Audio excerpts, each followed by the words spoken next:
Hello दोस्तों, नमस्ते, प्रणाम। कैसन बानी रउआ लोग? आशा करते हैं सब लोग अच्छा ही स्वस्थ हुई, मस्त हुई। तो चलिए लोग रउआ लोग के बीच में एगो हम बेटी विवाह गीत लेके आइल बानी जौन बहुत ही अच्छा बा, बहुत दर्दनाक बा। तो सुनी लोगिन और लाइक शेयर और सब्सक्राइब पर मत भूलें लोगिन, और कमेंट बॉक्स में जरूर बताएं लोगिन कि गाना रउआ लोगन के कैसन लागल। ना अच्छा लगी तभी कमेंट करें लोगिन, अच्छा लगी तभी कमेंट करें लोगिन। तो रउआ लोगन के बीच में हम एगो बेटी विवाह गीत गावे जातनी। चलिए लोगिन सुनी लोगिन। आंगना बाहरी सीता कुटिया लगावे, धेनु शादी हली ओठंगार।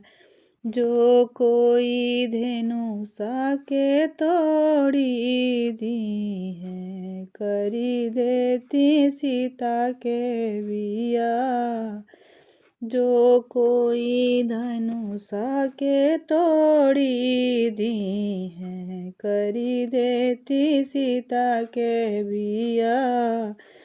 अर्जुन आवेले बरजुन आवेले, आई गईले काशी जगन्नाथ।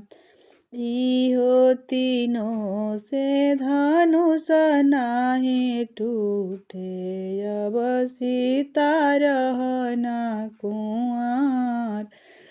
इहो तीनों से धनुष नाही टूटे, अब सीता रहना कुंवार। छोटी मोटी राम मुठिए कबड़वा, राह धैले चली जास। छोटी मोटी राम मुठिए कड़वा, राह धैले चली जास।